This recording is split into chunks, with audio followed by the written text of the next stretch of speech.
from the Galleria area. Houston police are investigating a shooting that involved an officer. It happened earlier this evening on Westheimer near Post Oak. Fox 26's Abigail Dye is there live with what she knows so far. Abigail. Tom, it's a vast and still very active scene out here on Westheimer. I'm just across from the Galleria, which you know is an extremely busy area, especially on a holiday weekend. Now, Houston police say that one of their sergeants shot a possible jugging suspect once he identified the vehicle that person was driving as the vehicle used in a jugging incident yesterday. If you weren't aware, jugging is the act of following someone from a financial institution to then steal the money that they withdrew. Now, that car is still on scene here tonight, and we are told by police that around 4:40 officers working an extra job at the Galleria spotted the suspect's car and approached it near a private drive. They say the car then pulled out and began driving the wrong direction down Westheimer. A sergeant with 25 years in the department then got out of his vehicle and approached the driver's side door of that suspect's car, and the shooting followed shortly after that. The sergeant was pinned between the suspect's vehicle, the driver's side, and also a witness who was on the street. The sergeant discharged his weapon multiple times, striking the suspect. The vehicle continued across Westheimer, and it came to a stop. Immediately, officer detained the individual and provided medical attention. And I stated earlier, that suspect is at the hospital receiving medical attention. Now, they say that the vehicle you're looking at right now crossed over the median, and that is when it crashed out right here on Westheimer. That Navy Nissan believed to be used in that jugging incident yesterday. Now, officers say that the person driving that vehicle was shot multiple times in the torso area, and they have not confirmed if this person was armed at the time of this shooting. We have reported on several officer-involved shootings so far this month. This is the 5th one, and we are awaiting more updates from officers moving forward as to who this suspect might be. Reporting live, Abigail Dye, Fox 26 News. Well, tonight we sit down with the family of Ashley Long, a local real estate agent who was gunned down on a city street in Dallas on April 5th. Now, the alleged shooter is charged with murder and is currently out on bond. Fox 26's Jillian Hartman spoke with Ashley's mother and brother about their loss and push for bond reform. Well, we're in Richmond, Texas, where Ashley Long grew up. We sat down with her mother and brother. They say Ashley loved life, lived it to the fullest, never met a stranger, and found her passion in real estate. The mom tells me the heartbreaking moment when she learned her daughter was murdered and how the family is fighting for justice. We were on our way to Dallas, thinking we're going to the hospital to see her, and get a call maybe 30 minutes in that she didn't make it. How'd you react hearing that news? Just was kind of in shock. It was just the longest 4-hour drive, not knowing you're going to get to see your baby. How did you feel when you heard that the alleged shooter was out on bond? It's just unbelievable. You expect for somebody that is on video, and it's obvious that they're guilty of shooting your loved one, to see that they're back on the street and able to go home and enjoy their family is frustrating. We went through the bond hearing, and they showed the video of the shooting, and so we were within feet of the shooter and his family. And we saw zero remorse out of their side. And the question that I would have for him and his family is, how would you feel if this was your loved one that was out minding their own business and, following the law and not doing anything to hurt anybody to get gunned down in the city street? What would you like to see happen in this case moving forward? I would like to see a swift trial and justice. See him be put back behind bars where he belongs, and spend the rest of his days there. Nothing will ever bring her back, but no family should have to go through this. Now, Ashley's family says they've talked to Texas lawmakers to help push legislation to revoke bond from violent criminals. They hope Ashley's story brings awareness to this issue. They also tell me Ashley's birthday is next week, and she would have turned 29. In Richmond, I'm Jillian Hartman for Fox 26 News. All right, more news here tonight. The search continues for the remaining 2 escaped inmates from the New Orleans jail facility. Right now, 2 of them are in Walker County custody after being caught in the Huntsville area. Our Sherman DeSalle broke this story last night and has more information from the newsroom. Everybody move to the right side of the car. Jumbo, back up. Crawl to him. This is wild, man. So 2 of the New Orleans jail escape inmates have made it to the Houston area. 2 of them were caught in the Huntsville area, Leo Tate and Jermaine Donald, on Memorial Day. Huntsville, of all places, it's nicknamed Prison City. However, historically, New Orleans and Houston are pretty connected. Huntsville PD's body cams show the chase and the moments leading up to the arrest. And earlier Sunday, Linton Van Buren was caught in Baton Rouge. Since we last covered this, over a dozen people have been arrested, accused of helping the inmates get away. They put in $1 million bonds on it, and honestly, I've never seen it like that, right? That's something different for me. But they're putting $1 million bonds. That means you're going to sit here until it's that time, right? Is that time for you to get out or go to court, or the inmates are found? And honestly, it seems like it's been working. Officials in New Orleans continue to receive numerous tips from the public. Justin Brown of Empower You NOLA on Instagram says that the $20,000 reward is definitely coming into play. The tip's not going to stop because they want that $20,000. And it could be his friends, it could be his family, it could be anybody. To make matters worse for the facility, the jail has been without running water for days now due to a main break, and that's caused some tension inside the jail with the inmates. But the sheriff says she's committed to making things right. Stay with Fox Local for more on this story. There's something new every day. On tonight's Breaking Bond, a 40-year-old registered sex offender with 10 felony convictions was free from jail on a low bond for less than a month when police say he kidnapped a woman. Fox 26's Randy Wallace is at the courthouse tonight with the latest in his ongoing series. Based on his criminal history, it wasn't a question of will Arcade Como get charged with another felony, but when. His latest criminal charge came after being free from jail just 25 days. Arcade Como has quite a lengthy criminal history. Como has 10 prior felony convictions, most of them violent. One of them was for aggravated sexual assault of a child. Almost all of his offenses have been violent in nature. Assault, aggravated assault, attempted capital murder, assault on a family member, sexual assault of a child. He has to register as a sex offender for the rest of his life. Being a registered sex offender for life and having a history of committing violent crimes, you would think Arcade Como would be jailed under a 6-figure bond. They gave him a $1,000 bond. A magistrate gave him yes, $1,000. I'm going, wait a second, you're missing a few zeros. My name is Sharon Chu, and I will be your Harris County Criminal Law Hearing Officer today. I'm going to set your cash bond at $1,000, sir. What's he going to take? Is he going to have to go ahead and kill somebody before they actually do a real bond on him? Now Como was jailed with no bond after being arrested and charged with kidnapping. Another violent felony.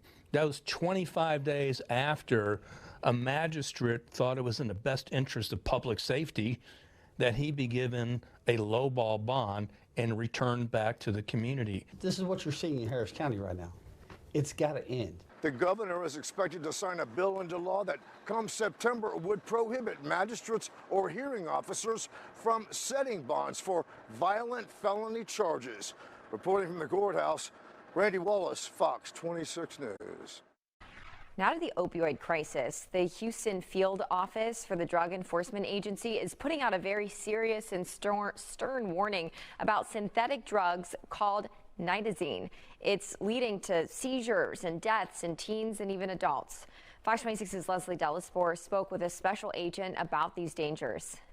Nitazene, a killer synthetic opioid, has been in our area since 2022. The DEA says Houston, Harris County, Montgomery County, Fort Bend County, and Brazoria County have all been impacted. The DEA also adds that this drug is 25% more potent than fentanyl. In the last year, we've become more and more concerned because a number of seizures have gone up.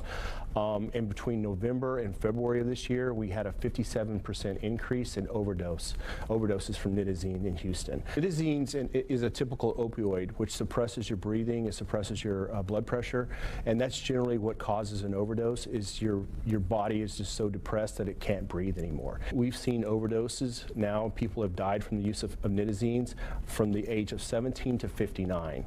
So there's really, if you're buying a pill from someone that you don't know, or you're using a pill from somewhere that you don't know where it came from, it could have nitazene in it, and it's extremely dangerous. Its synthesis route is very hard to make. It's very hard to make. You need laboratory experience.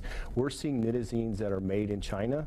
They're purchased online, and then they're smuggled into the United States in parcels.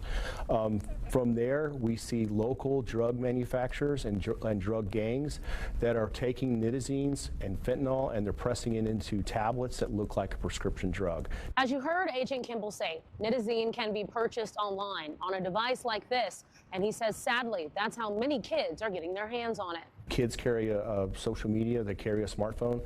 They can reach a drug dealer on social media, someone that's selling these type of drugs, instantaneous. Within minutes, you can tuck your kid into bed, they can get on social media, and they can actually have that substance delivered to their house. And coming up at 6, the DEA and a mother who lost her son to fentanyl in 2021 share the importance about not buying drugs or medicine from a non-licensed professional. Reporting in Houston, Leslie Delaspore, Fox 26 News. Good evening. Thank you for joining me. I'm Anthony Antoine. New evidence is being made public in the Jocelyn Nungary case only here tonight on Fox. It's been almost a year since this brutal killing shook the nation. And our Fox 26 Abigail Dye has an exclusive interview tonight with the former district attorney, Kim Ogg, who's sharing a shocking development. So you're saying this isn't the first time that Pena has been accused of rape? That's correct. To just know that this happened to another woman, it hurts my heart. Really, a piece of me shatters a little bit. June 2024, 12-year-old Jocelyn Nungary's body was found in a bayou on West Rankin Road. 2 undocumented Venezuelan nationals, Johan Jose Martinez Rangel and Franklin Jose Pena Ramos, are charged with capital murder, accused of sexually assaulting, then killing Jocelyn. Kim Ogg was the Harris County District Attorney at the time. Her office gathered the evidence they needed to seek the death penalty in the case. And now she's revealing a key piece that helps secure that option. What we learned during the course of the investigation was that one of the suspects, Pena, had been involved in a prior sexual assault. She says a victim from another state was attacked while on vacation before Jocelyn's killing. It happened in Costa Rica. It happened to an American citizen who came forward with that information after their pictures were shown on national television. I'm very glad that this young woman had the courage to come forward. That evidence specifically helped you make this determination for seeking death? I believe it helped the entire committee make the determination. Was this information that you had ever known, or is this new to you too? This is definitely news to me. I always felt in my heart that this was never their first time, especially Pena. Why are you sharing this now? Because I am very concerned about the decisions that my successor district attorney has been making. When she reported it to the authorities in Costa Rica, they did nothing. And so imagine the frustration of that individual. I do not want that to be swept under the carpet. I think it's important for the public to get the final say. Do they deserve death for the rape and murder of Jocelyn, or should they spend their life in the penitentiary?